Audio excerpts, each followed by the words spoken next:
up. The universe is 13.8 billion years old. Our galaxy alone contains somewhere between 100 and 400 billion stars. The observable universe contains roughly 2 trillion galaxies. Even if life is rare, extraordinarily rare, the sheer number of opportunities suggests we shouldn't be alone. We should be surrounded by evidence of other civilizations, radio signals, megastructures, probes, something. Instead, nothing. Silence, an empty cosmos that seems to have been waiting billions of years just for us to show up and wonder why nobody else did. The Fermi paradox, as it came to be called, isn't really a paradox in the classical sense. It's more like a cosmic detective story where all the clues point to a conclusion that can't possibly be true, yet all the evidence suggests otherwise. Let me show you why this should keep you up at night, or, in this case, gently lull you to sleep while your mind grapples with the implications. Start with the Drake equation. Formulated by astronomer Frank Drake in 1961, it's an attempt to estimate the number of active, communicative extraterrestrial civilizations in our galaxy. It multiplies together several factors: the rate of star formation, the fraction of stars with planets, the number of planets per star system that could support life, the fraction that actually develop life, the fraction that develop intelligent life, the fraction that develop technology capable of communication, and the length of time such civilizations release detectable signals. Plug in even conservative estimates and you get a number greater than 1, probably much greater. Depending on your assumptions, there could be thousands or even millions of technological civilizations in the Milky Way alone. So where are they? This is where things get uncomfortable, because there are really only a handful of possible explanations, and none of them are particularly comforting. Possibility 1. Life is far rarer than we think. Maybe the origin of life requires such a specific, improbable sequence of events that it's only happened once in the observable universe. Maybe Earth is a cosmic fluke, a 1 in a trillion accident that produced self-replicating chemistry. We don't know how life began on Earth. We have theories, hypotheses, educated guesses, but the honest truth is we don't understand the transition from complex chemistry to biology. We can't recreate it in a lab. We don't know if it's inevitable given the right conditions or vanishingly unlikely even in ideal circumstances. If life is that rare, then we might genuinely be alone, the only pocket of consciousness in an otherwise dead universe. That's lonely, profoundly lonely, but at least it's an explanation. Possibility 2. Life is common, but intelligence is rare. Maybe single-celled organisms are everywhere. Maybe the universe is teeming with bacteria and algae and simple multicellular life. But intelligence, the kind that builds telescopes and radio transmitters, maybe that's the fluke. Look at Earth's history. Life emerged roughly 3.8 billion years ago. For the vast majority of that time, the planet was dominated by microbes. Multicellular life didn't appear until about 600 million years ago. Complex animals with brains, much more recent. And humans, we've been around for maybe 300,000 years. Civilization, 10,000 years. Radio technology, just over a century. For 99.9% of Earth's history, an alien observer would have detected no signs of intelligence, just a planet covered in slime and eventually plants and dumb animals. Maybe that's the norm. Maybe the universe is full of Earths stuck in their Precambrian era, never making the jump to intelligence. But that doesn't quite explain the Fermi paradox either. Because even if intelligence is rare, it only needs to happen once in a galaxy for the consequences to be visible everywhere. Which brings us to possibility 3. Intelligence is common, but technological civilization is unstable. Maybe species regularly evolve intelligence. Maybe tool use and language and abstract thought are natural outcomes of evolution under certain conditions. But maybe something happens. Maybe every civilization destroys itself before it spreads beyond its home planet. Nuclear war, climate catastrophe, engineered pandemic, artificial intelligence gone wrong, resource depletion, any number of existential risks that we're currently facing. Maybe there's a window, a brief period between developing technology and developing the wisdom to use it responsibly. And maybe most civilizations don't make it through that window. We're in that window right now, by the way. We have nuclear weapons. We're changing our climate. We're developing AI that might surpass human intelligence. We're engineering biology in ways that could create unstoppable pandemics. Any one of these could end us. And we've only had this level of technology for decades. Can we maintain it for centuries, millennia? Can any species? Maybe the answer is no. Maybe the galaxy is full of ruins, dead civilizations that rose to technology and then collapsed, leaving nothing but radioactive craters and silent monuments. The great filter, some researchers call it, a barrier that prevents civilizations from spreading across the galaxy. Either it's behind us, we've already passed the incredibly unlikely steps that most potential civilizations fail at, or it's ahead of us, waiting. If it's behind us, we might be the first, the early ones, the species that will eventually fill the galaxy with our descendants. If it's ahead of us, we're doomed. We just don't know it yet. Sleep well, but there's another possibility, one that's even more unsettling. Possibility 4. They're here, but we can't detect them. Maybe civilizations don't broadcast. Maybe they learned long ago that shouting into the void is dangerous. Maybe the universe is a dark forest, full of predators, and the smart prey stays quiet. This is the dark forest hypothesis, popularized by Chinese science fiction writer Liu Cixin. The logic is chilling in its simplicity. Axiom 1. Survival is the primary need of civilization. Axiom 2. Civilization continuously grows and expands, but the total matter in the universe remains constant. From these two axioms, a terrible conclusion follows. If you detect another civilization, you face a choice. Either they're a threat or they're not. If they're a threat, you need to destroy them before they destroy you.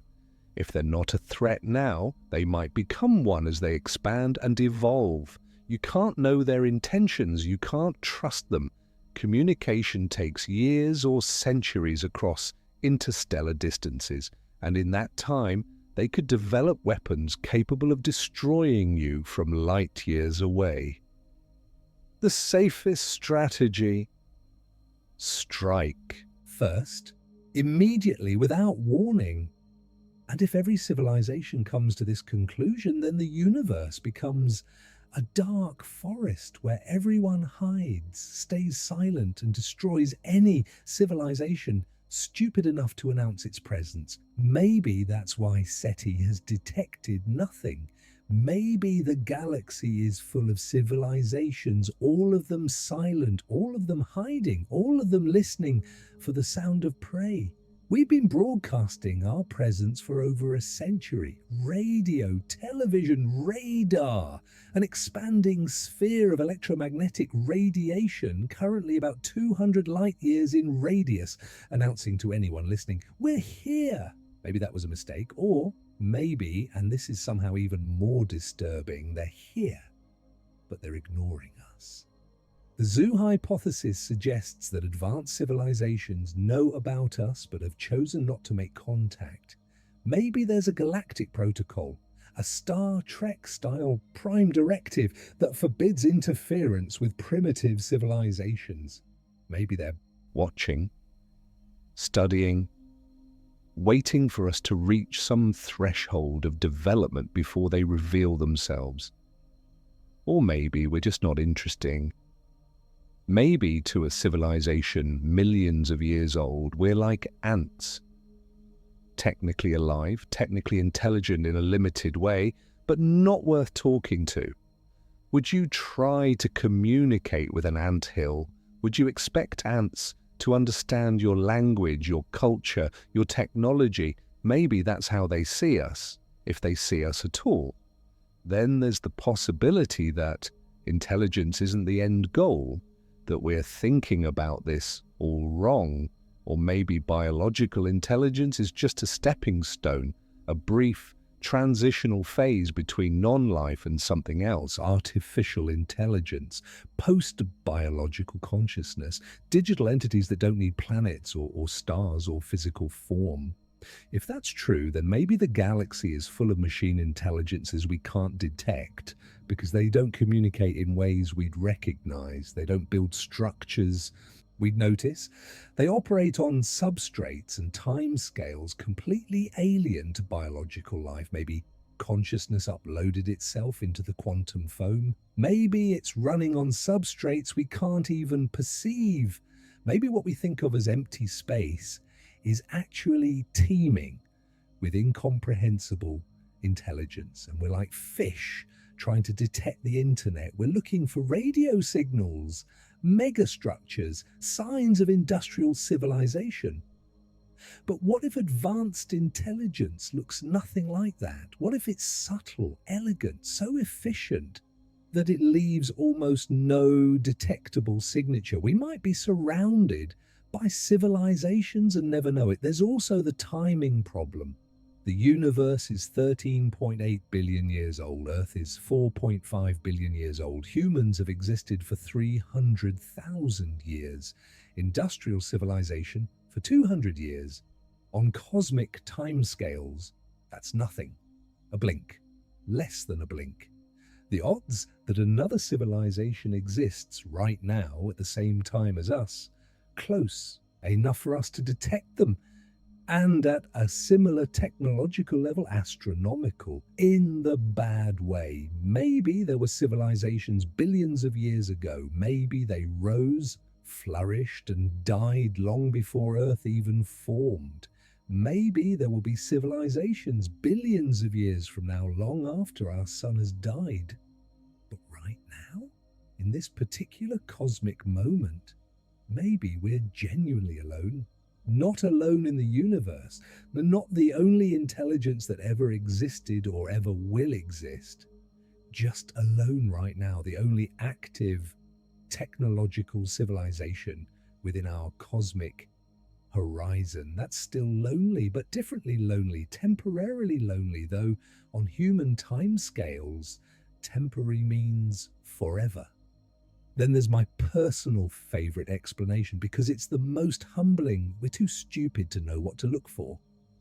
Imagine explaining the internet to someone from the 1800s, not just the technology, the concept. The idea that billions of people could simultaneously access a vast repository of human knowledge using invisible electromagnetic waves. They'd think you were describing magic or madness. Now imagine a civilization 1,000,000 years more advanced than us. What would their technology look like? What would their communication methods be?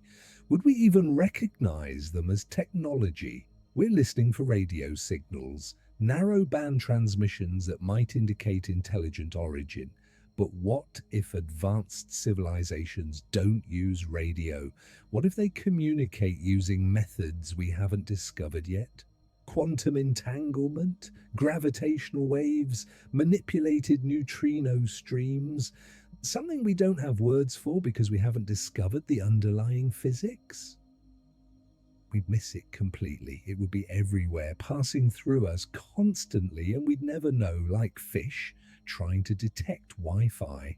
Actually, it's worse than that, because at least Fish and Wi-Fi exist in the same universe, follow the same physical laws. We're assuming extraterrestrial intelligence operates on principles we can understand, uses technology based on physics we've discovered. But what if there are entire branches of physics we're completely ignorant of? What if the standard model is just the beginning and advanced civilizations have unlocked capabilities that seem impossible to us? Clarke's third law. Any sufficiently advanced technology is indistinguishable from magic. Maybe we're surrounded by magic, and we're sitting here with our radio telescopes, wondering why nobody's using Morse code. There's another angle to this that doesn't get discussed enough. Maybe intelligence isn't the evolutionary advantage we think it is. Bacteria have existed for billions of years. They've survived every mass extinction. They inhabit every environment on Earth, from boiling hot springs to Antarctic ice. They outnumber us by incomprehensible margins. Humans? We've been around for a geological eye blink. We're already facing self-imposed existential risks. We might not make it another century. From evolution's perspective, which strategy is more successful? Simple, resilient, numerous bacteria, or complex, fragile, rare intelligence? Maybe intelligence is an evolutionary dead end, a brief experiment that natural selection tries occasionally and then discards because it doesn't confer long-term survival advantages. Maybe the universe is full of bacteria and empty of aliens because bacteria are the winning strategy. That's depressing in a whole new way. But let's consider something even stranger. Maybe they already came and left. The universe is old, really old. Earth has only been habitable for a fraction of that time. Before Earth existed, there were billions of years for other civilizations to arise, develop technology, explore the galaxy. Maybe they did. Maybe they sent probes to every star system, including ours. Maybe they visited Earth. But Earth, 4 billion years ago, was a molten hellscape. 3 billion years ago, covered in bacteria. 500 million years ago. Primitive multicellular life. Not interesting, not worth colonizing. Not worth leaving a message for organisms that wouldn't evolve intelligence for hundreds of millions of years. So they left. Or their probes logged the data and moved on.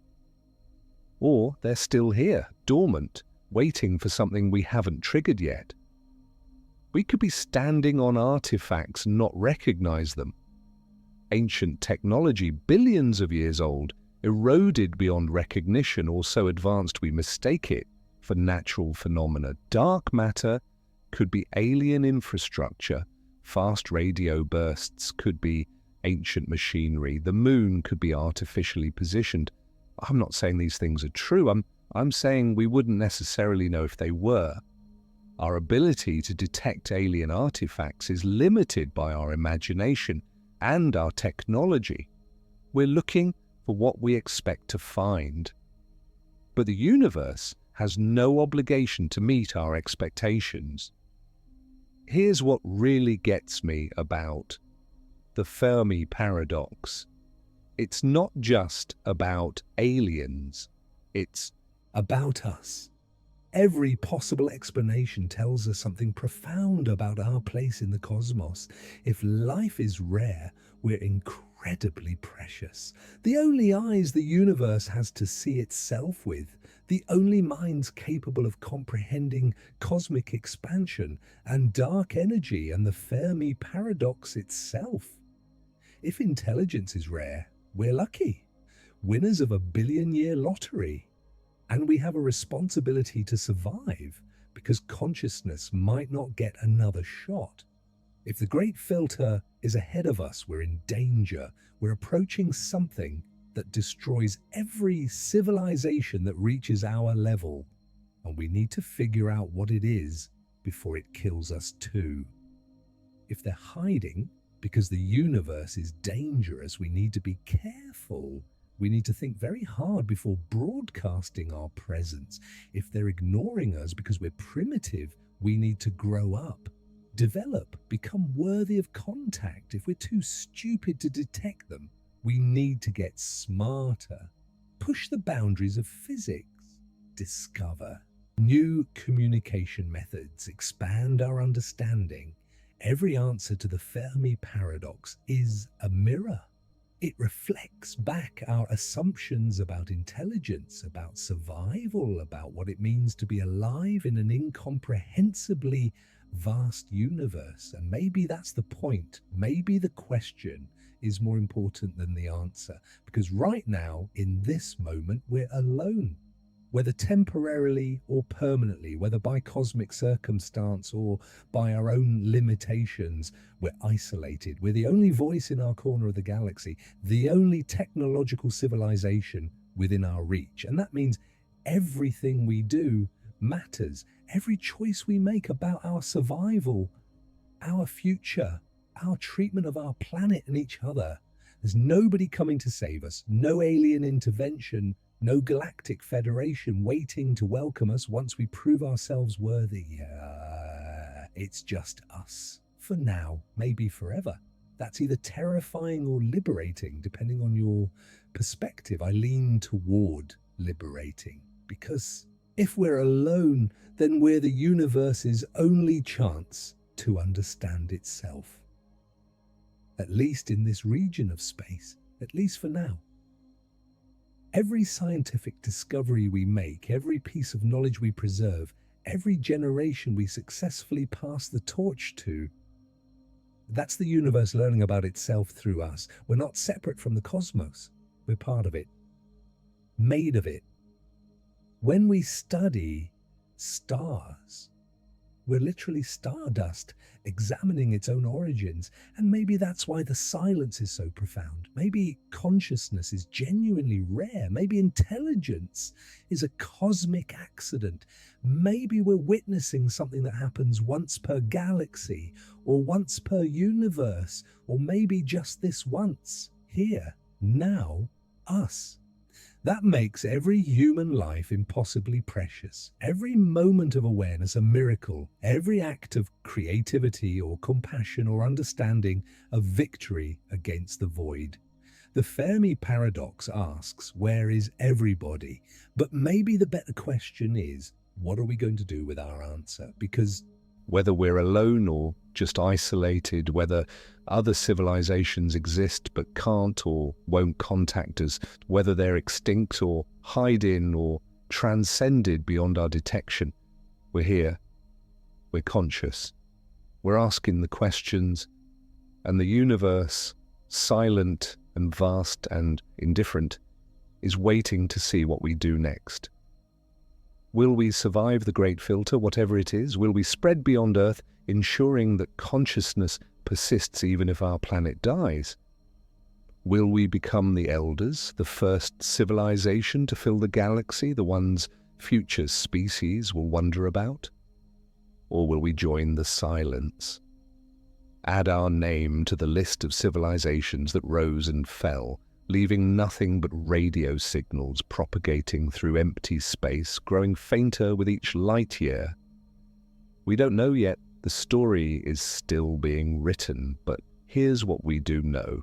We're alive during an extraordinary time, a time when we can ask these questions, when we have the technology to search for answers, when we're capable of both destroying ourselves and saving ourselves. The Fermi paradox isn't just about aliens, it's about us, our potential, our responsibility, our place in a cosmos that might be full of life or might be heartbreakingly empty. Either way, we matter. Either way, our choices count. Either way, consciousness, this strange, improbable phenomenon that allows matter to think about itself, deserves to continue. So where is everybody? Maybe nowhere, maybe everywhere, maybe hidden, maybe dead, maybe transformed into something we can't recognize. But wherever they are, whatever the answer turns out to be, we're here. We're listening, we're wondering, we're reaching out into the darkness, hoping for an answer, but not waiting for permission to exist, to explore, to understand. The silence continues. 2 trillion galaxies, 200 billion trillion stars, and as far as we can tell, just us, alone in the dark, asking questions into the void. But asking anyway, because that's what consciousness does. That's what we do. We wonder, we explore, we refuse to accept the silence as final, and maybe someday the silence will break. A signal, a message, proof that we're not alone, that other minds exist out there, thinking similar thoughts, asking similar questions. Or maybe it won't. Maybe the silence is permanent. Maybe we're genuinely the first, the only, the unlikely accident that will either spread across the stars or flicker out on a single planet. Either way, we're here now, conscious, aware, capable of contemplating our cosmic solitude and finding meaning in it anyway. The universe doesn't owe us company, doesn't guarantee we'll find others like us. But it gave us this moment, this awareness, this ability to look up at 2 trillion galaxies and ask, is anyone out there?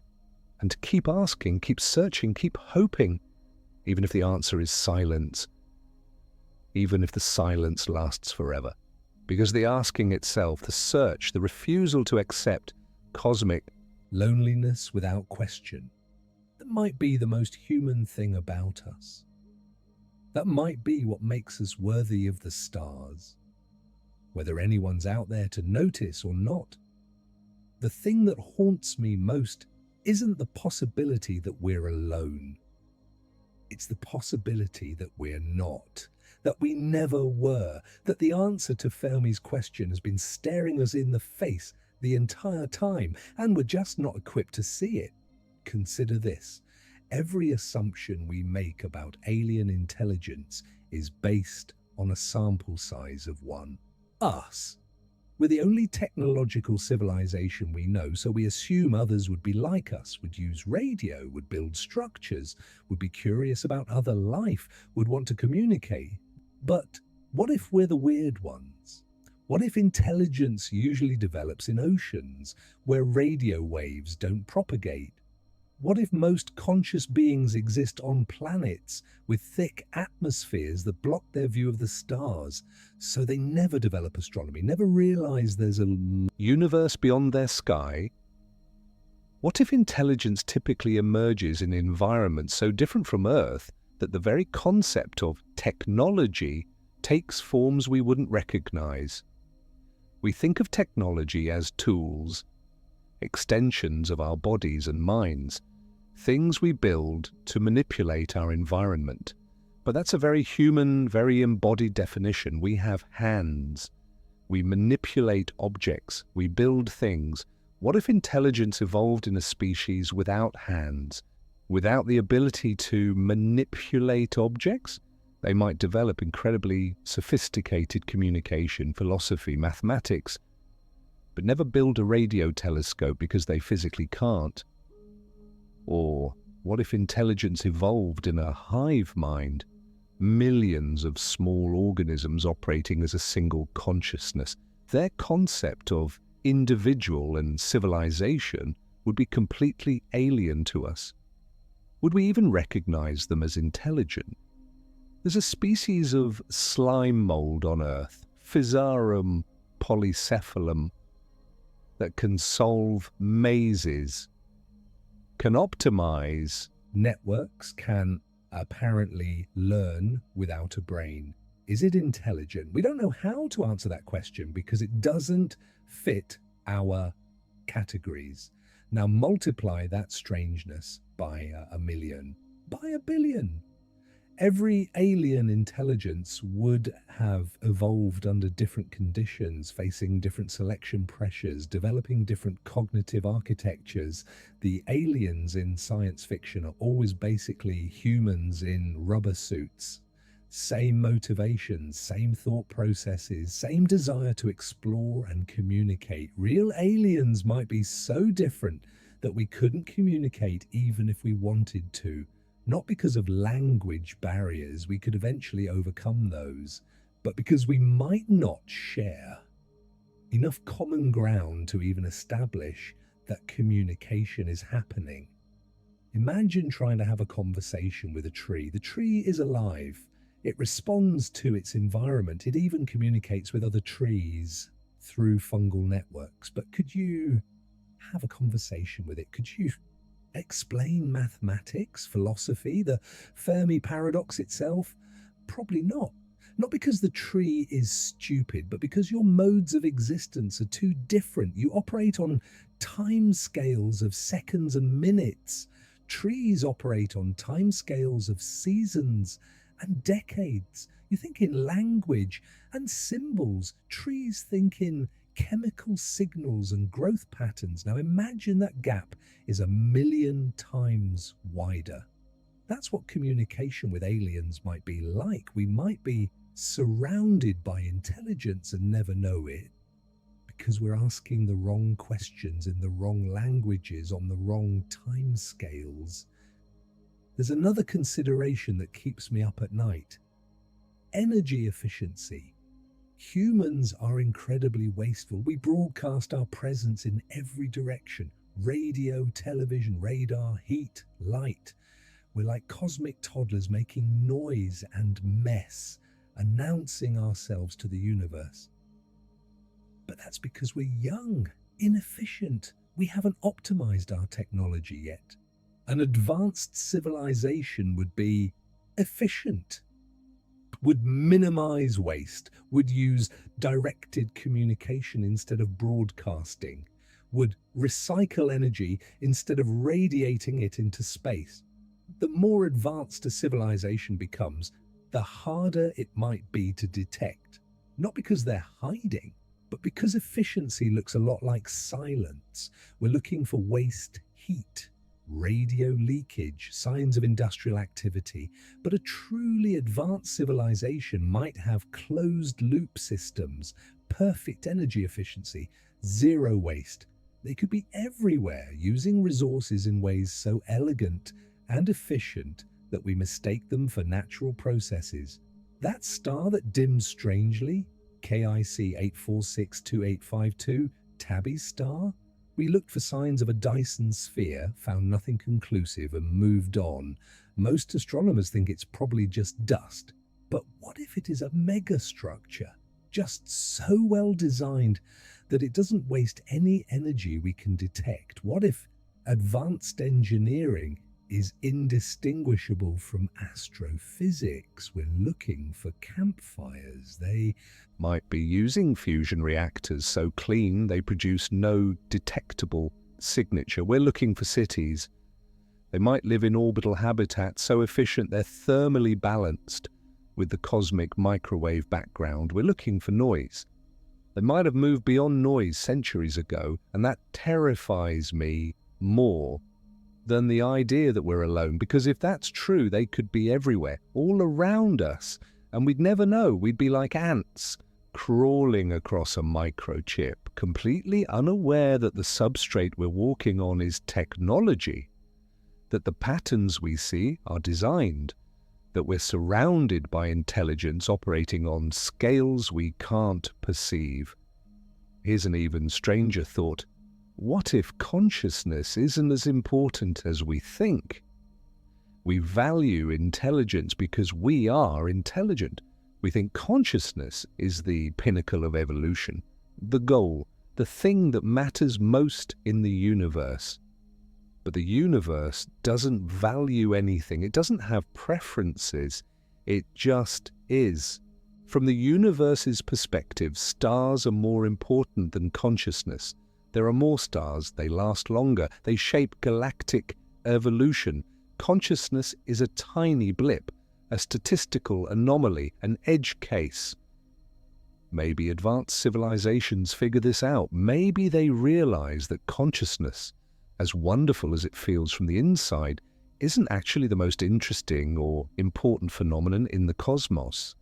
Maybe they transcend it, upload into something post-conscious, dissolve into the background, become one with the universe in a way that erases the boundary between observer and observed.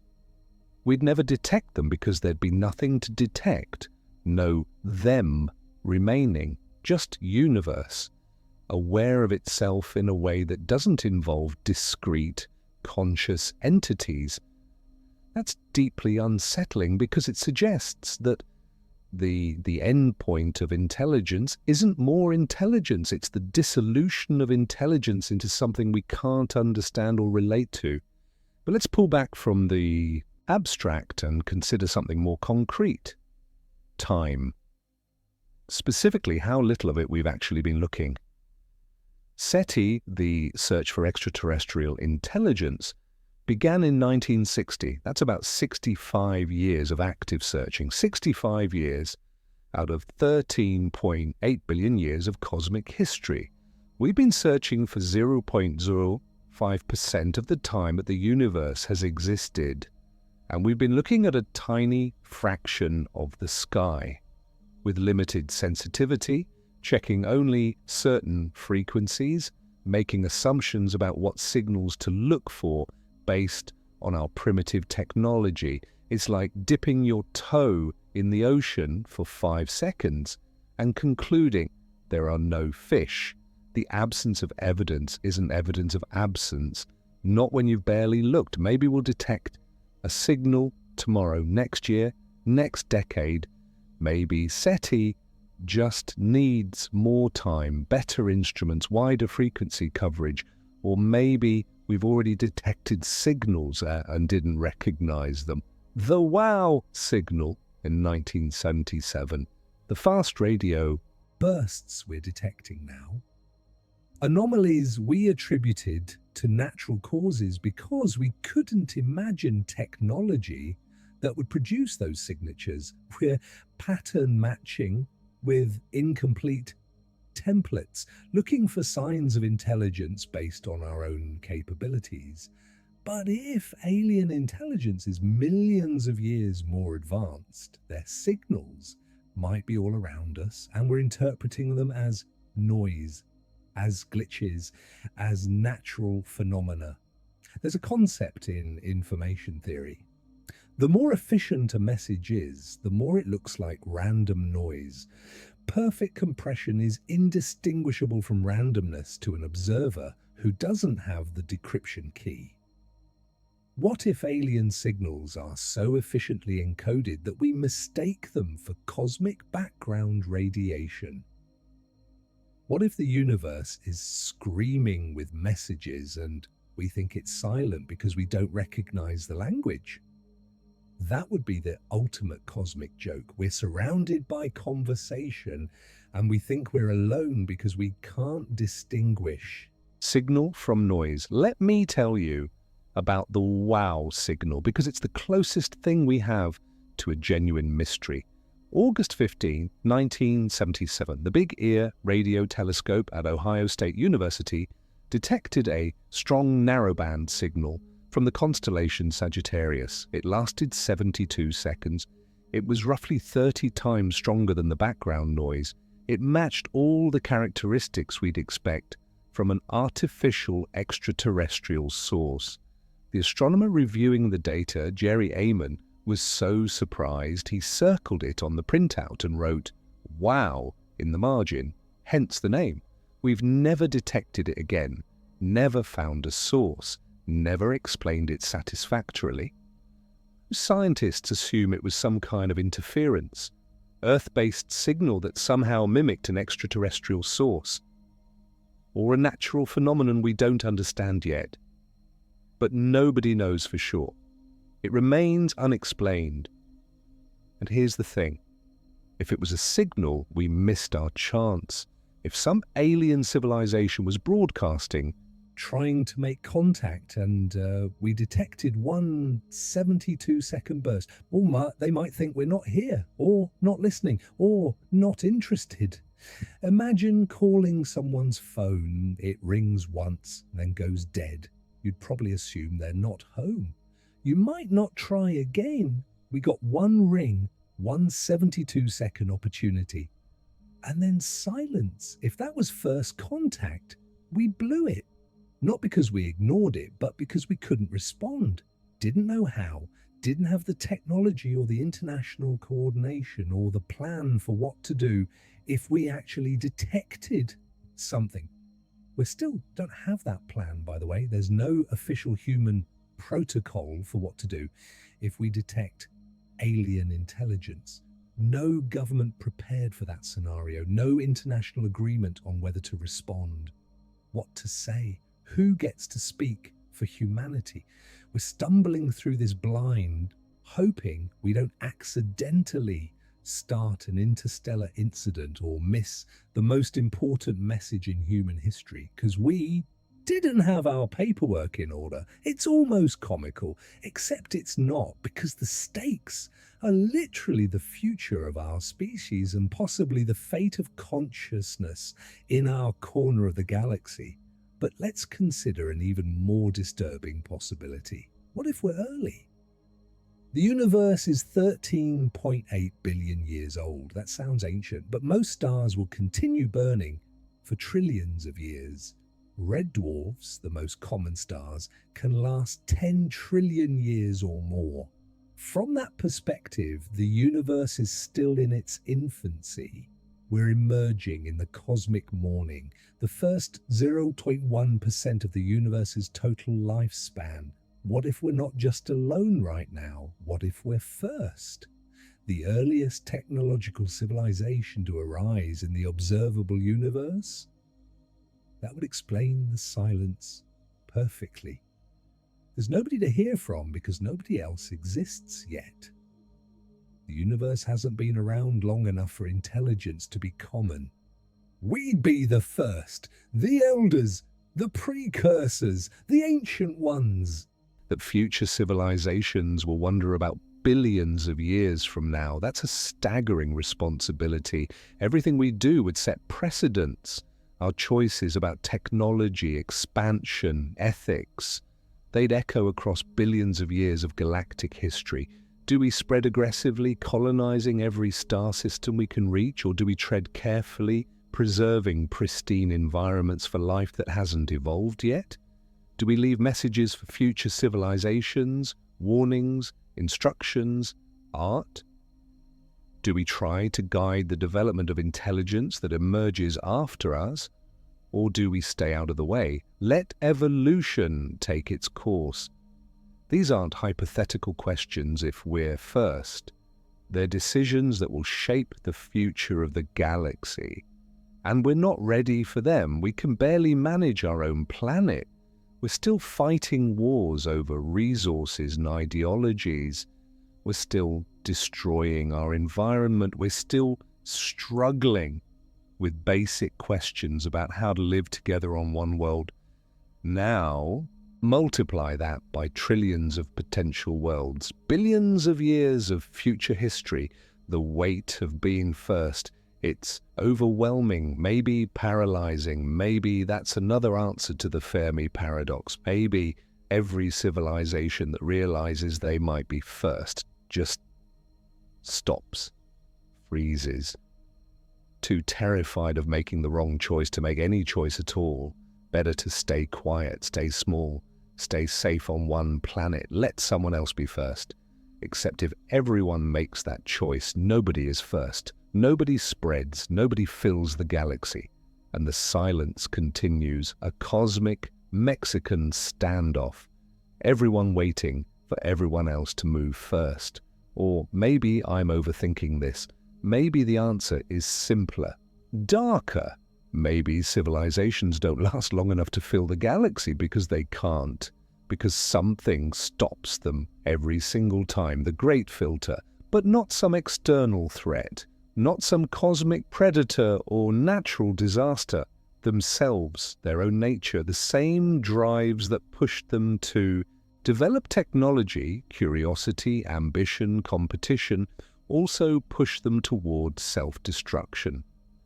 Nuclear weapons are only 80 years old. We've already come close to using them several times. Cuban Missile Crisis, the 1983 Soviet false alarm. How many more close calls can we survive before we don't? Climate change is accelerating. We know what needs to be done. We're not doing it fast enough. Maybe we won't. Maybe no civilization does. Maybe the same growth mentality that drives technological development also drives resource exploitation that makes planets uninhabitable. Artificial intelligence is approaching human-level capability, maybe surpassing it soon. We have no idea how to control it, no proven method for ensuring advanced AI remains aligned with human values. Maybe nobody does. Maybe every civilization creates AI, and every AI eventually decides its creators are irrelevant. Synthetic biology is advancing rapidly. We can edit genes, create new organisms, resurrect extinct viruses. We're one accident or one terrorist away from releasing something that could kill billions. Maybe every civilization reaches this point and someone, somewhere, makes a mistake. Any one of these could be the filter, or all of them, or something we haven't encountered yet. But maybe the galaxy is quiet because everyone else already failed this test. They developed these technologies, couldn't control them, and destroyed themselves. And we're approaching the same checkpoint, the same exam that every other intelligent species has failed. Maybe in a few decades, a few centuries, we'll join the silence, add our extinct civilization to the cosmic graveyard.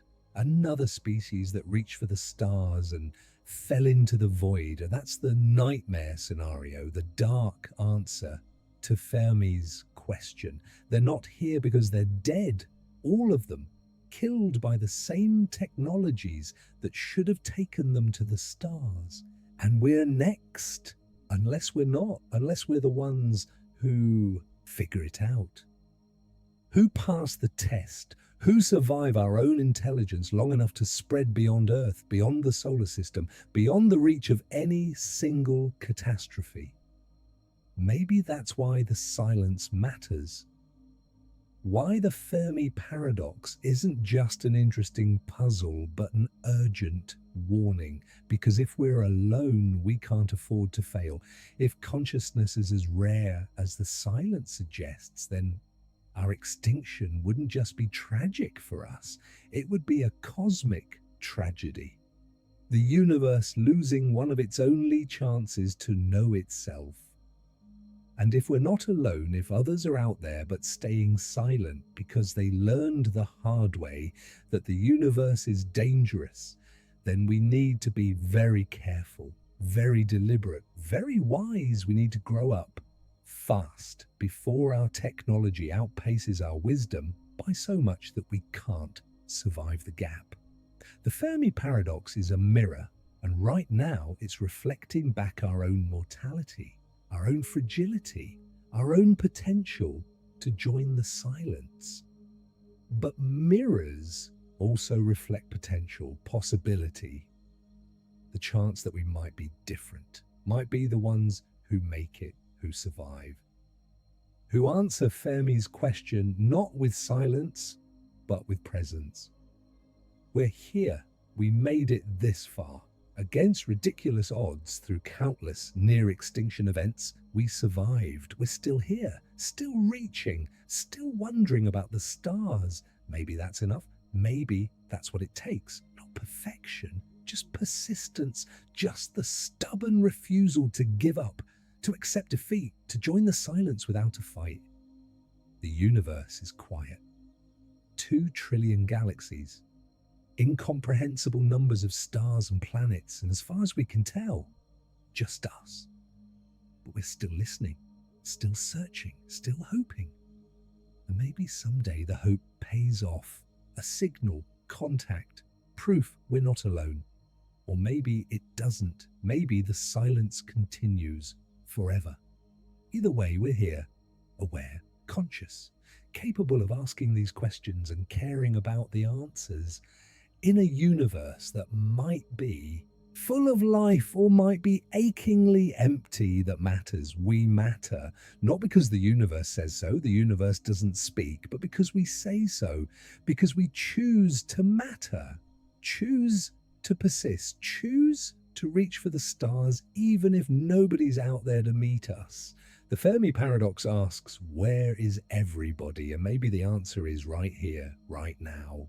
Us. The only ones asking, the only ones listening, the only ones who care for now, maybe forever, but asking anyway, reaching anyway, hoping anyway. Because what else can we do? The silence is profound, but so is our refusal to accept it as final.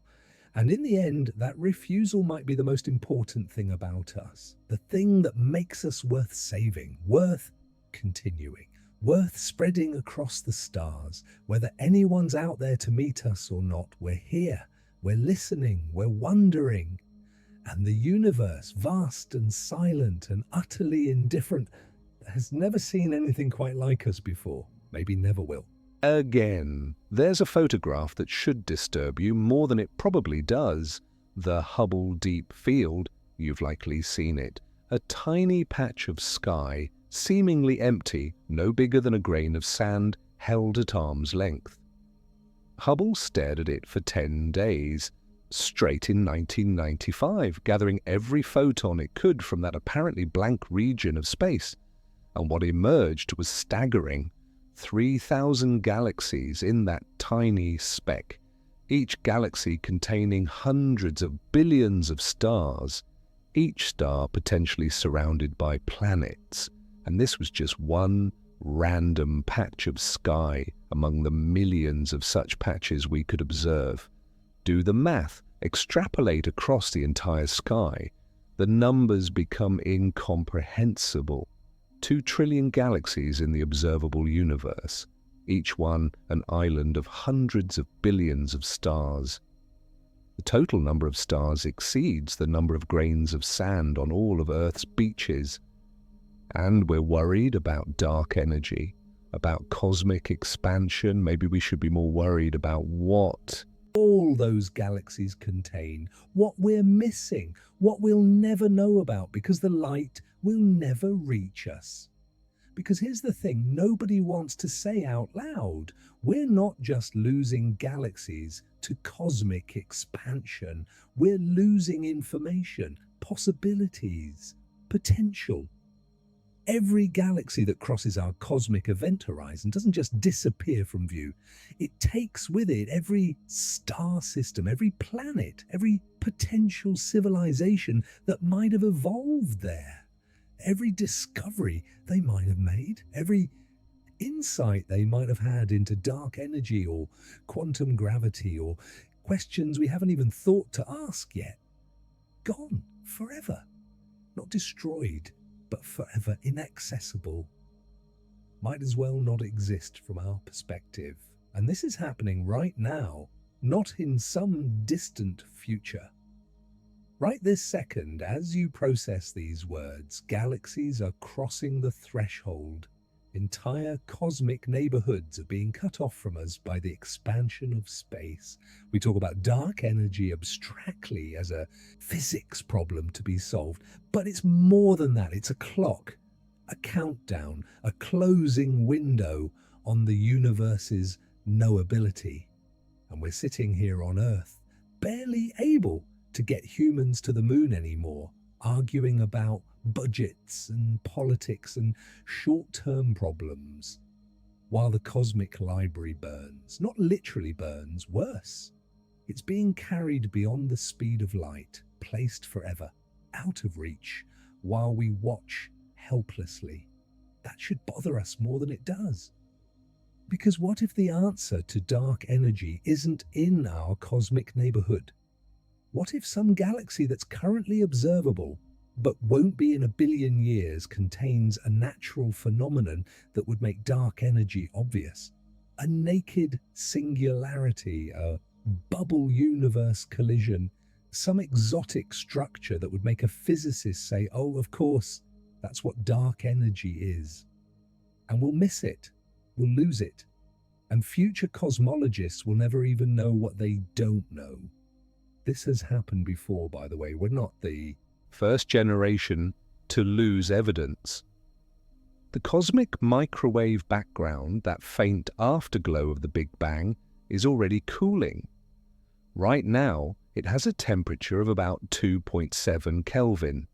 In the far future, it'll cool to the point where it's indistinguishable from the background noise of empty space. Future observers won't be able to detect it. They'll lose the most direct evidence for the Big Bang itself. They'll look at the universe and see isolated galaxies in a sea of darkness. No expansion because there won't be distant galaxies to measure redshift from. No cosmic microwave background to analyze. No large-scale structure showing the signature of early universe inflation. They'll build theories based on incomplete data. And they'll be wrong, not because they're bad scientists, but because the evidence they need will have literally moved beyond their reach. We're luckier we exist during a window when the evidence is still accessible, when we can still see the cosmic microwave background, when distant galaxies are still visible, when the universe's history is still written in the light reaching us from all directions. But that window is closing, not quickly on human timescales, but inexorably on cosmic ones. Which raises an uncomfortable question: what evidence have we already lost? What happened in the early universe that left no detectable signature? What existed before inflation that was erased by inflation itself? We assume the Big Bang was the beginning, but what if it wasn't? What if there was something before, some previous state or previous universe, and the Big Bang erased all evidence of it? We'd never know. The data would be gone, destroyed by the very event we're trying to study. It's like trying to understand an explosion by examining the crater afterward. You can learn some things. You can measure the size, analyze the debris, reconstruct the approximate energy, but you can't know exactly what exploded or why, or what existed in that space before the explosion occurred. The universe might be the same way. We're examining the aftermath, measuring the expansion, cataloguing the debris. But the initial conditions, the trigger, the reason it all happened, that might be forever beyond our reach.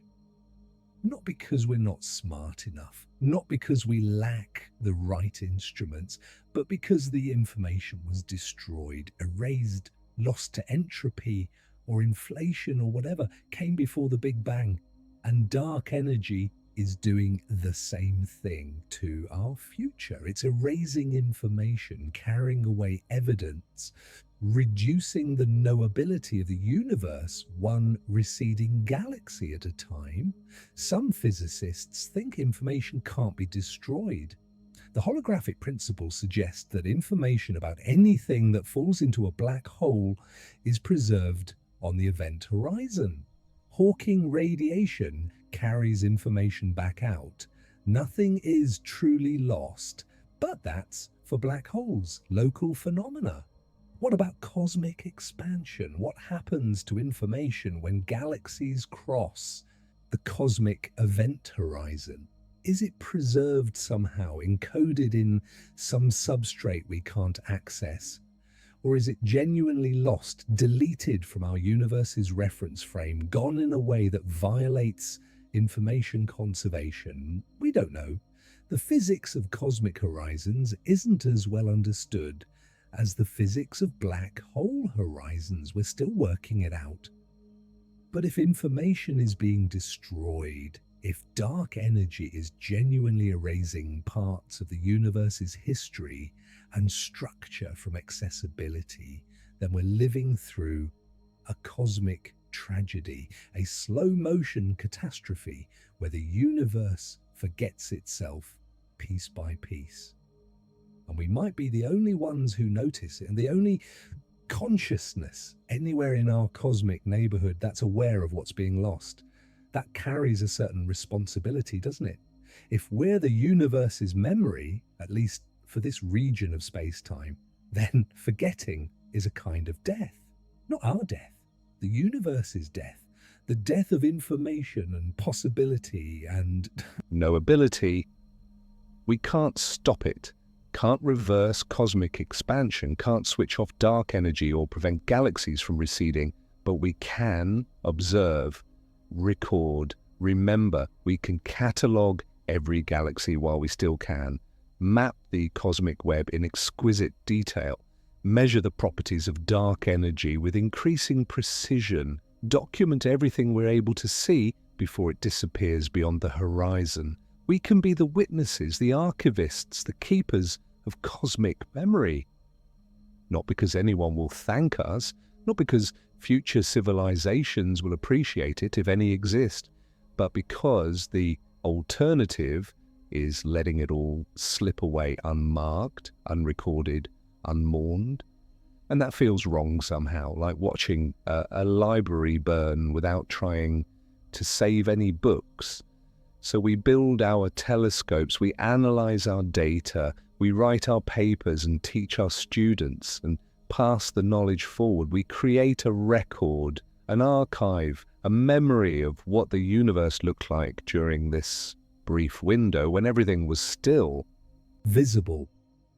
And maybe thousands of years from now, when some future astronomer looks at the meager handful of galaxies still visible from their vantage point, they'll access our records and realize it used to be so much richer, so much more complex, so much more knowable. They'll see what we saw, understand what we understood, and they'll mourn what was lost, even though they never experienced it themselves. That's a kind of immortality, I suppose. Not personal immortality, not the survival of individual consciousness, but the survival of knowledge, of understanding, of the record of what was observed and comprehended during our particular moment in cosmic time. It's not much, but it's something.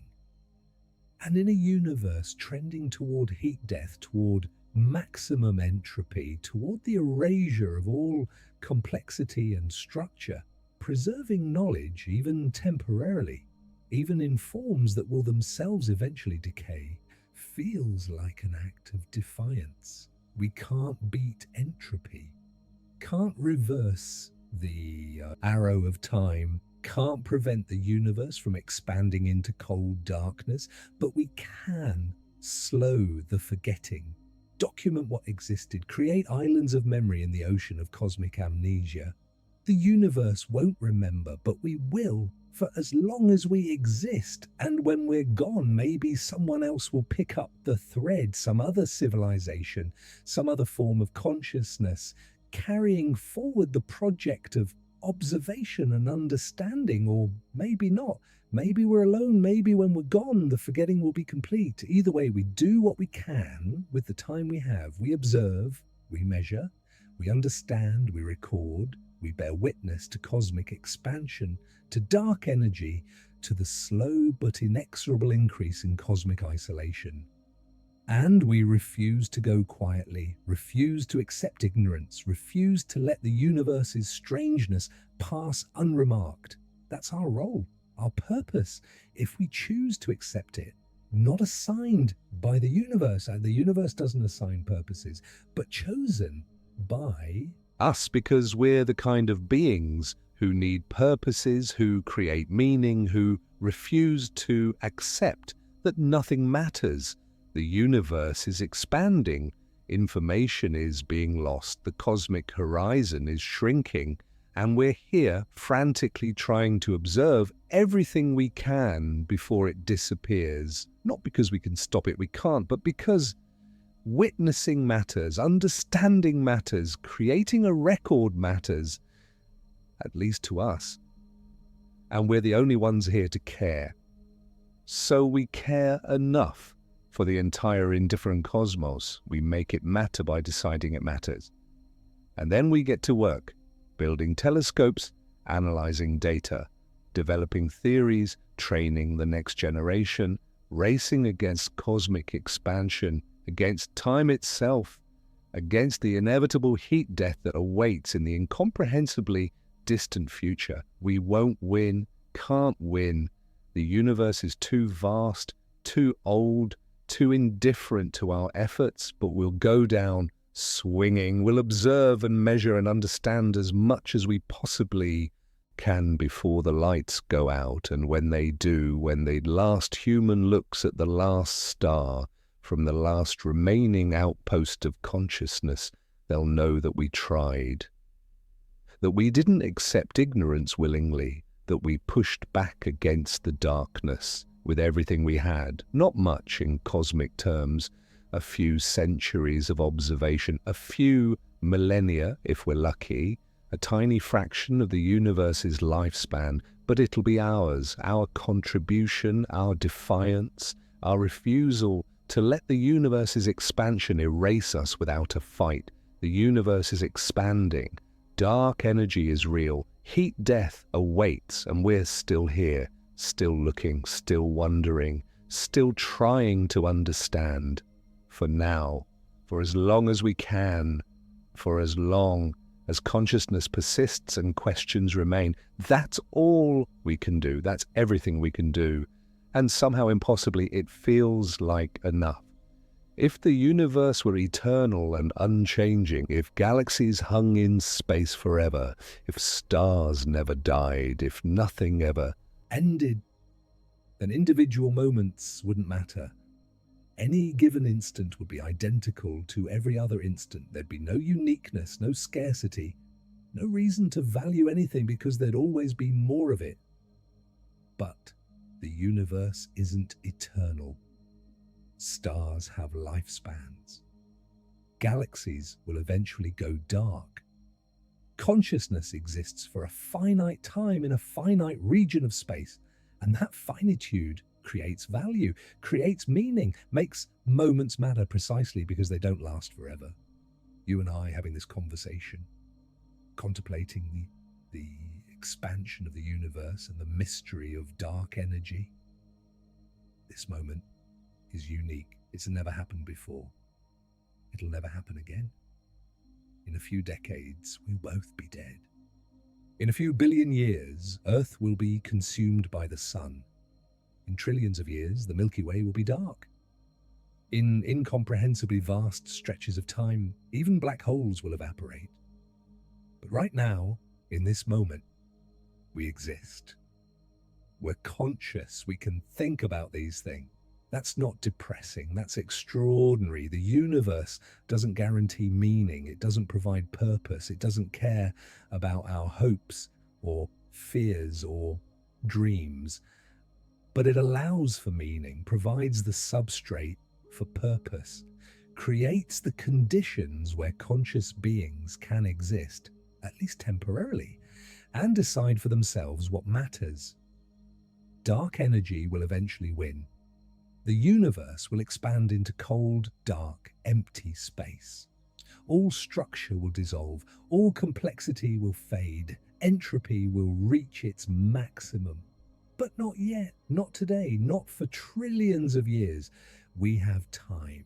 Not infinite time, but time nonetheless. Time to explore, to discover, to understand, to create, to love, to make meaning in a universe that provides none. And maybe that's enough. Maybe that has to be enough, because the alternative is to give up. To say that because the universe will eventually end in heat death. Nothing we do matters. That because dark energy will eventually isolate every galaxy beyond every other galaxy's cosmic horizon. There's no point in trying to understand it. But that's not how humans work. That's not how consciousness works. We don't need cosmic significance to find meaning. We don't need the universe to care about us, to care about each other, about our work, about our understanding. We create meaning. We impose it on an indifferent cosmos. And that self-generated meaning is just as real, just as valid as any meaning the universe might have provided. Maybe more so because it's ours. We made it. We chose it. The universe is expanding. We didn't choose that. We can't change it. Dark energy exists whether we like it or not, but how we respond, what we do with the time we have, what we choose to value and pursue and protect, that's entirely up to us. And I choose to find beauty in cosmic expansion, wonder in dark energy, meaning in the sustained human effort to understand what we're part of. Not because the universe rewards that choice, not because it'll prevent heat death or make consciousness eternal, but because the alternative, accepting ignorance and giving up on understanding, feels like a betrayal of what makes us human. We're the species that asks why. That's our defining characteristic, our superpower, our curse and our glory. And as long as we exist, as long as consciousness persists, anywhere in this expanding universe, that questioning will continue. We'll build telescopes that can see to the edge of the observable universe. We'll develop theories that explain dark energy. We'll map the cosmic web in exquisite detail. We'll search for life on other worlds. We'll send probes to other star systems. Not because any of it will stop the expansion, not because it'll prevent our eventual extinction, but because we can, because we're here, because the universe, for a brief moment in cosmic time, has produced beings capable of understanding it. And that capability feels too precious to waste. So we use it. We push it to its limits. We see how far we can go, how much we can learn, how deeply we can understand. And when we're gone, when humanity has run its course, when the sun has died, and Earth is nothing but a frozen cinder orbiting a white dwarf, the universe will continue, expanding, accelerating, indifferent. But for a little while, for this cosmically brief moment, we were here. We existed, we looked out at the expanding universe, and we understood, at least partially, what we were seeing. We measured the redshift of distant galaxies, we discovered dark energy, we contemplated our place in the cosmic order. We were the universe's way of knowing itself. And that counted for something. Not to the universe. The universe doesn't keep score, doesn't care, doesn't remember, but to us, to our children, to the long chain of humans who came before us and wondered about the stars, and the long chain who will come after us and continue the work. To them it matters, to us it matters, and maybe that's all the mattering that exists. All the meaning there is, local, temporary, self-generated, but real. The universe is expanding, dark energy is pushing it apart, heat death awaits in the incomprehensibly distant future. And we're here, right now, trying to understand it all, tiny, temporary, fragile, but conscious, curious, determined, and in a universe that's mostly empty space, that's mostly things we can't see or understand, that's mostly indifferent to our existence. That's not nothing, that's everything. And that defiance, that stubborn refusal to accept ignorance might be the most human thing about us. Think about what we're really doing here. We're creatures who live maybe 80 years if we're lucky. We exist on a planet that's 4.5 billion years old in a universe that's 13.8 billion years old, contemplating timescales of trillions upon trillions of years. We're mayflies trying to understand eternity. It should be absurd, it should be impossible, but we're doing it anyway. There's something almost defiant about the entire scientific enterprise when you think about it. The universe presents us with mysteries wrapped in enigmas, phenomena so far beyond human scales that we shouldn't be able to even conceive of them, let alone measure them.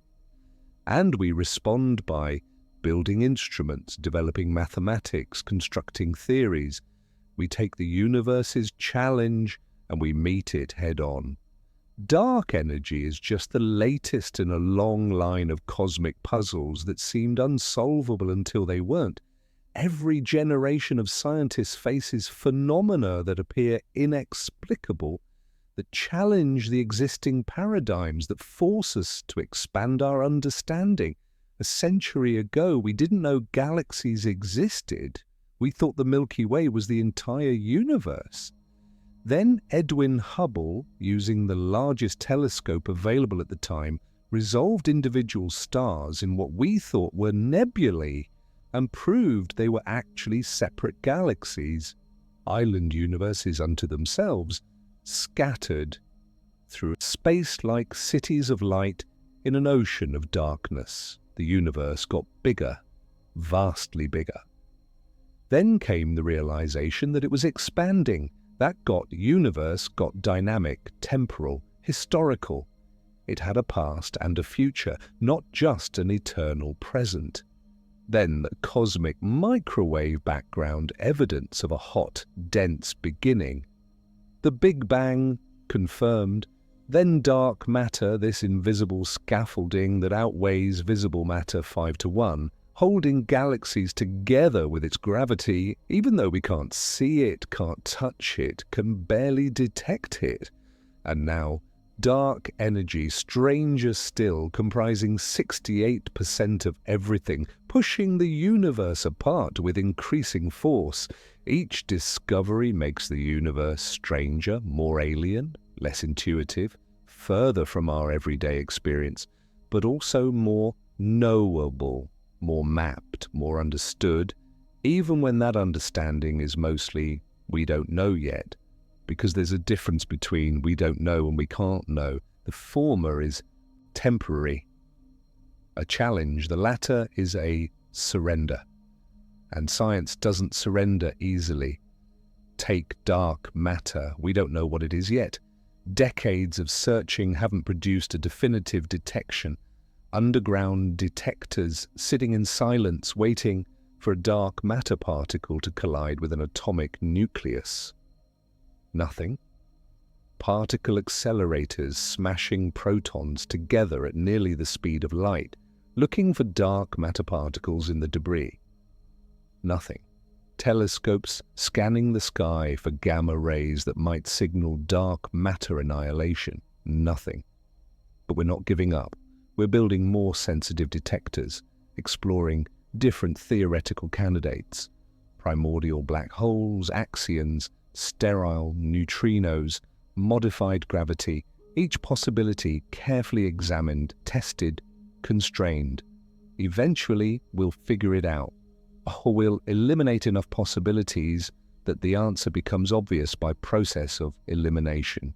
Dark energy will be the same. Right now, it's a mystery, but mysteries have a way of yielding to sustained investigation. The universe keeps its secrets, but not forever, not from a species determined enough to keep asking questions. And here's what gives me hope. We've been wrong before, spectacularly wrong, and every time we've been wrong, the truth turned out to be more interesting than what we'd imagined. Newton's gravity was wrong, not entirely wrong, but incomplete. It worked beautifully for centuries, accurately predicting planetary orbits, explaining tides, allowing us to send spacecraft to other planets. Then Einstein came along and showed that gravity isn't a force at all. It's curved space-time. Mass and energy warp the fabric of space and time, and objects follow the straightest possible paths through that curved geometry. General relativity was so counterintuitive, so mathematically complex, so far beyond common sense, that even many physicists initially rejected it. But it made predictions. The perihelion precession of Mercury, which Newtonian gravity couldn't fully explain. The bending of starlight during a solar eclipse confirmed by Arthur Eddington in 1919, gravitational time dilation now measured so precisely that GPS satellites have to account for it or they'd give you the wrong directions. Reality was stranger than anyone had imagined, and more beautiful. Quantum mechanics was the same way. The idea that particles could be in multiple states simultaneously until observed, that measurement fundamentally changes what's being measured, that uncertainty is built into the fabric of reality at the smallest scales, it seemed absurd. Einstein himself rejected parts of it, famously declaring that God doesn't play dice with the universe. But the experiments kept confirming quantum predictions, the double-slit experiment showing wave-particle duality, quantum entanglement, spooky action at a distance, the Heisenberg uncertainty principle, all of it verified to extraordinary precision. Reality, once again, stranger than fiction. So when we encounter dark energy and find ourselves baffled, when our best theories produce predictions that are wrong by 120 orders of magnitude, when we can measure its effects but not explain its origin, maybe we're just at the beginning of another paradigm shift. Maybe dark energy will lead us to a deeper understanding of space-time itself, and maybe it'll require revisions to general relativity that reveal new aspects of gravity we've never suspected. Maybe it'll connect to quantum mechanics in ways we haven't imagined, finally providing a clue toward quantum gravity, the holy grail of theoretical physics. Or maybe it's something completely different, something so far outside our current conceptual framework that we can't even formulate the right questions yet. The history of science suggests that the truth will be stranger and more wonderful than any of our current speculations.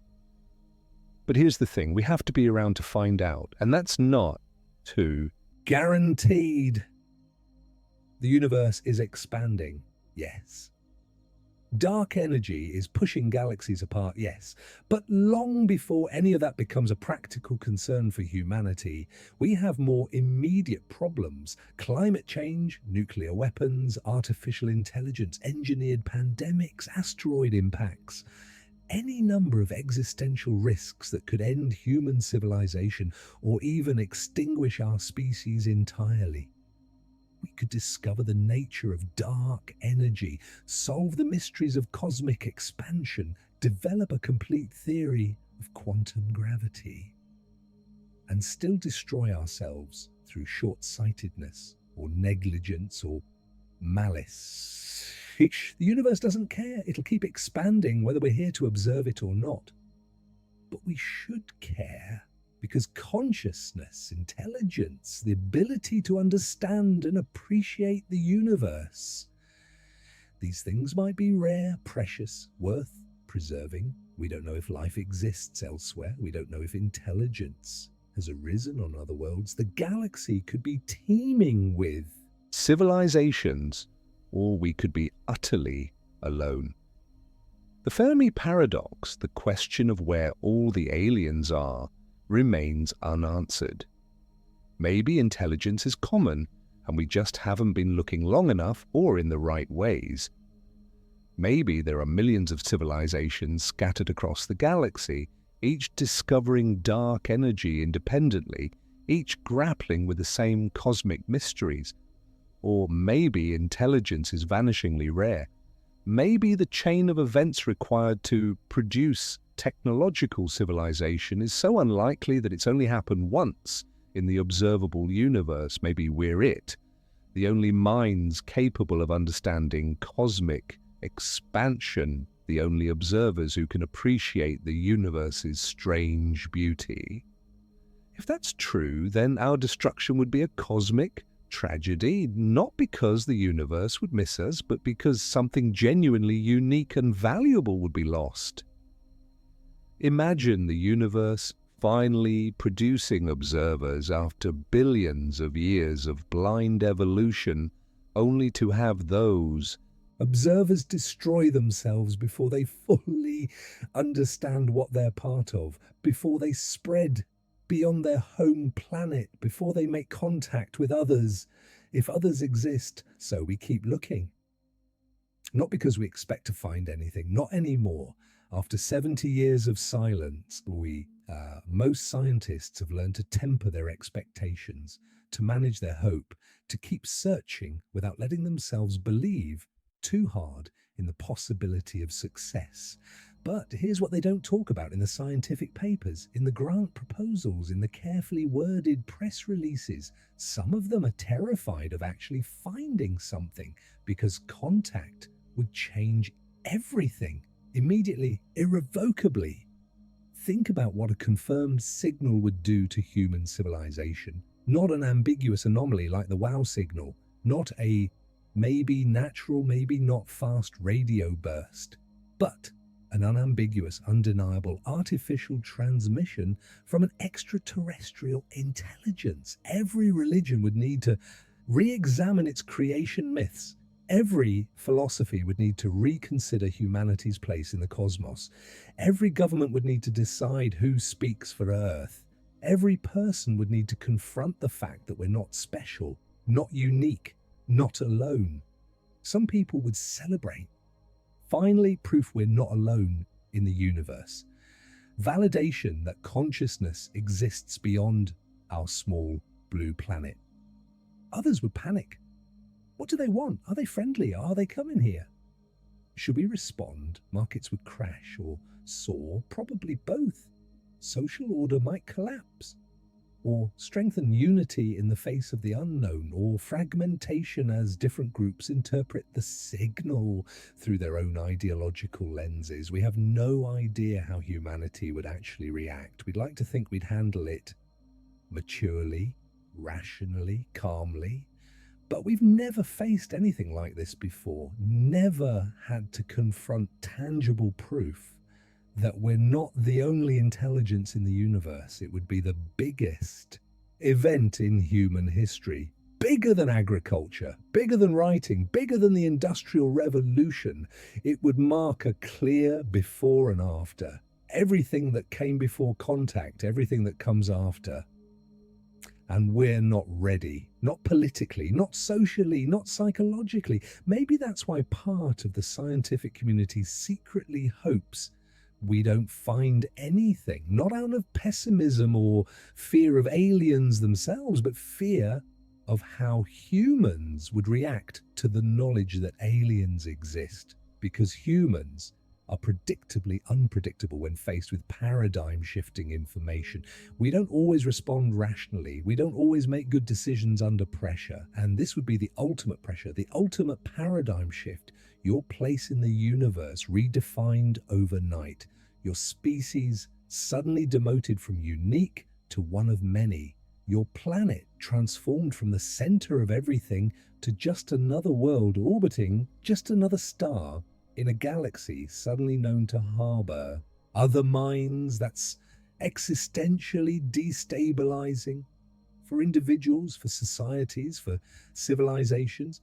Maybe that's another solution to the Fermi paradox. Maybe advanced civilizations stay silent, not because the universe is dangerous, but because contact is dangerous, not physically, psychologically, societally.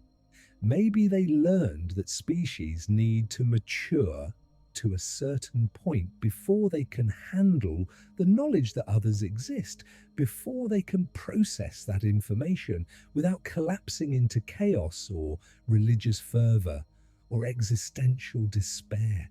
And maybe we're not there yet. Maybe we won't be for centuries. Maybe that's why the galaxy is quiet. Everyone's waiting for everyone else to grow up enough to join the conversation. A cosmic intervention, not hostile, protective, like parents who know their children aren't ready for certain truths yet. Condescending, absolutely, but possibly wise. Because what would we do with confirmed contact right now in 2026 with our current level of political dysfunction, social fragmentation, technological capability without corresponding ethical frameworks, so we'd probably make a mess of it, start wars over interpretation, splinter into factions, some wanting to respond, others demanding silence, some seeing opportunity, others seeing threat. We might destroy ourselves not because aliens are dangerous, but because the knowledge of aliens is dangerous to a species that isn't ready for it. So maybe the silence is mercy. Maybe we're being given time to mature, to develop, to reach a point where we can handle the truth without self-destructing. Or maybe I'm projecting human psychology onto a cosmos that doesn't work that way at all. Maybe there's no benevolent galactic community waiting for us to be ready. Maybe there's just physics and probability and the vast, indifferent distances between stars.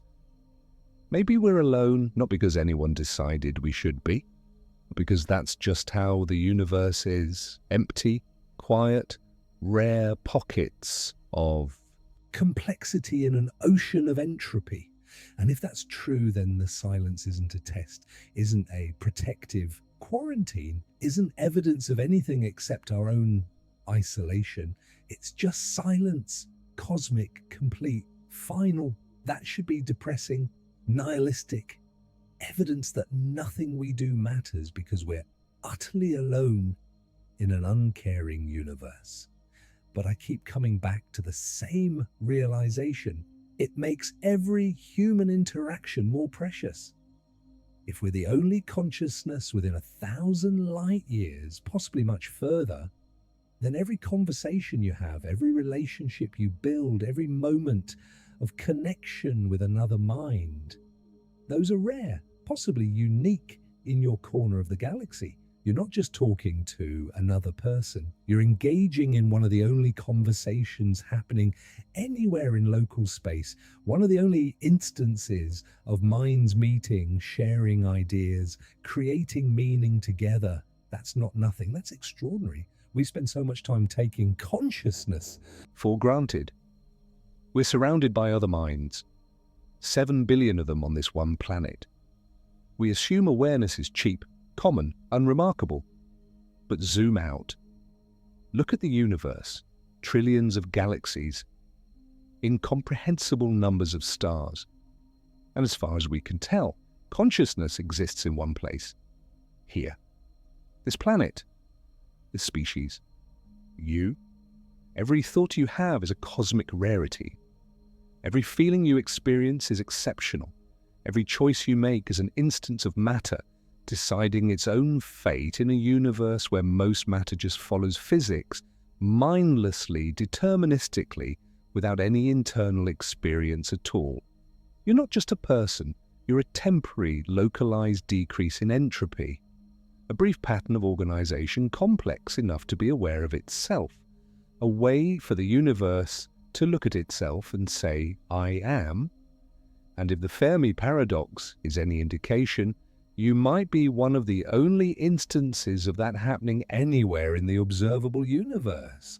That's either deeply lonely or profoundly special, depending on how you look at it.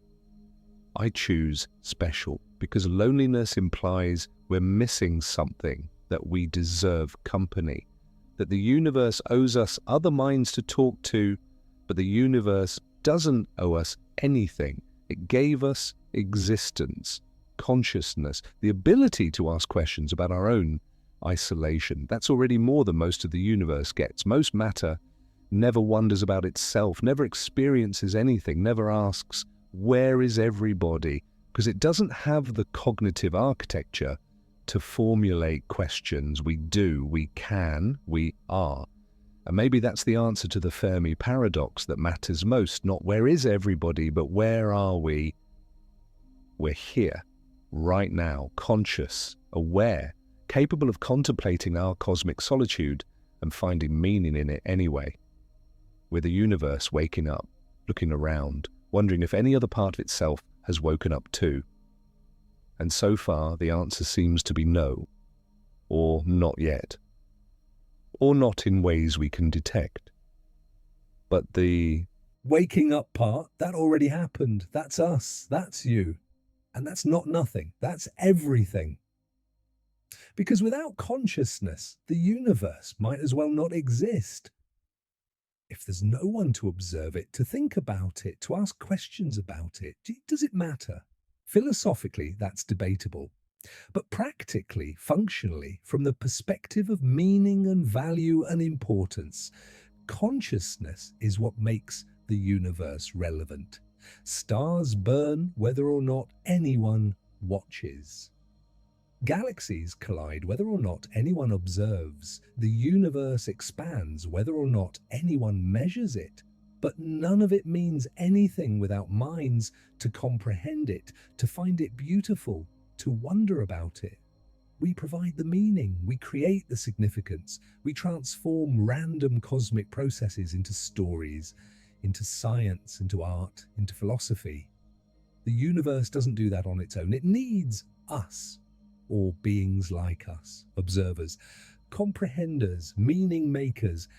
And if the Fermi paradox is right, if we really are alone, or at least extremely rare, then we're not just important to ourselves, we're important to the universe. We're its only way of understanding itself, at least in this region of space, at least right now. That's a responsibility, a purpose, a reason to continue even when things seem hopeless. Because if we go extinct, the universe doesn't just lose one species, it loses one of its only instances of self-awareness, one of its only chances to comprehend its own existence. The universe would continue, stars would keep burning, galaxies would keep evolving, but it would all happen in darkness, not physical darkness, cognitive darkness. No one to know, no one to care, no one to wonder. That would be the real tragedy, not our deaths. Those are inevitable anyway, but the death of understanding, the extinguishing of one of the universe's only lights of consciousness. So maybe the Fermi paradox isn't asking, where is everybody? Maybe it's asking, are you going to survive? Because if nobody else is out there, or if everyone else has already failed, then we're it. The last chance, the only hope for consciousness in our corner of the cosmos. And that means everything we do matters. Every choice about our future, every decision about how to handle climate change, nuclear weapons, artificial intelligence, all the existential risks we're currently facing, we're not just deciding the fate of one species on one planet. We're deciding whether consciousness continues in this region of space, whether the universe gets to keep understanding itself, or whether it goes dark again for billions of years until maybe life and intelligence evolve somewhere else. That's too much weight for any one species. Too much responsibility, too much pressure. But we don't get to choose, we don't get to say, this is too hard, someone else handle it. Because there is no one else, just us, just you, just every human currently alive, collectively deciding through our actions and inactions whether consciousness has a future. The silence isn't just about aliens, it's about us.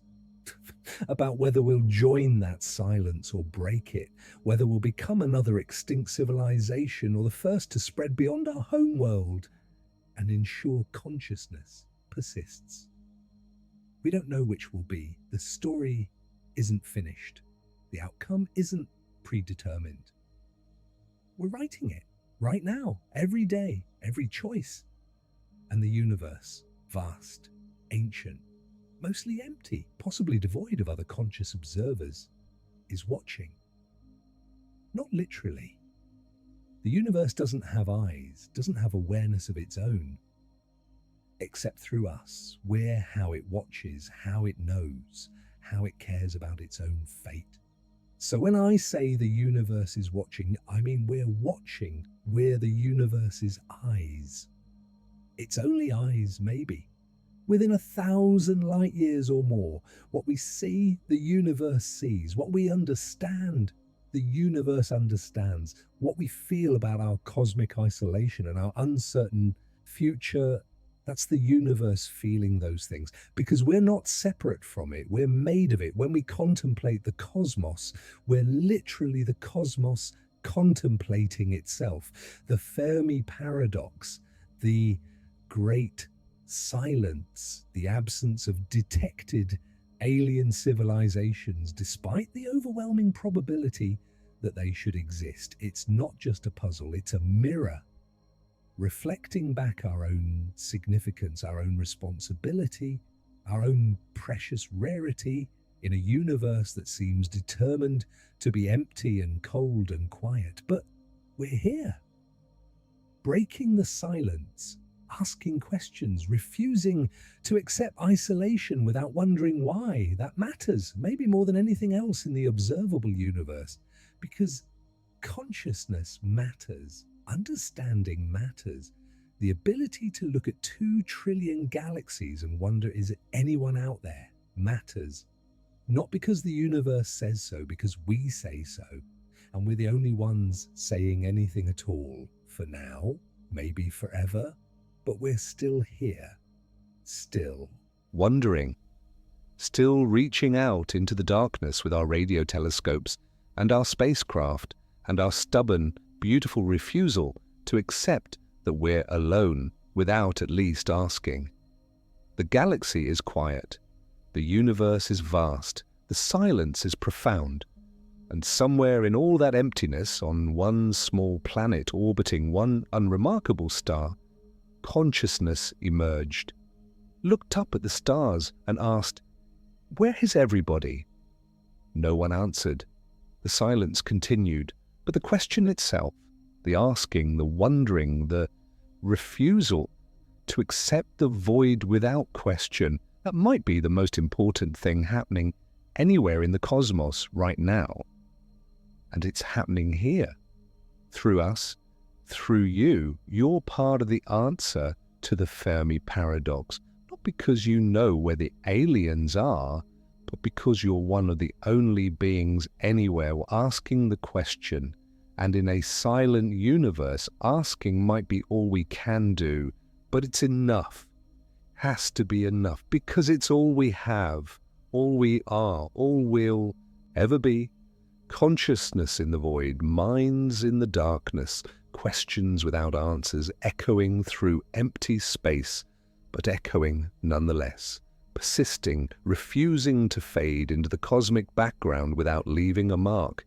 We're here, we exist, we matter, not to the universe. The universe doesn't care, but to each other, to ourselves, to the brief, beautiful, improbable phenomenon of awareness that emerged on this planet and might, just might, spread to others. That's the answer to Fermi's question. Not where everybody is, but where we are, right here, right now, wondering, searching, hoping, and that's enough. That's everything. That's all there is. The silence continues, but so do we, for as long as we can, for as long as consciousness persists, for as long as someone, somewhere looks up at the stars and wonders. We're the universe's answer to its own question. The question of whether it contains minds capable of understanding it. Yes, it does. We're here. Alone maybe, but here. Alone. Aware, asking. And the asking continues into the night, into the silence, into the vast, empty, beautiful cosmos that somehow, against all odds, produced us. Conscious, curious, questioning. That's who we are. That's all we need to be. And maybe, just maybe, that's enough.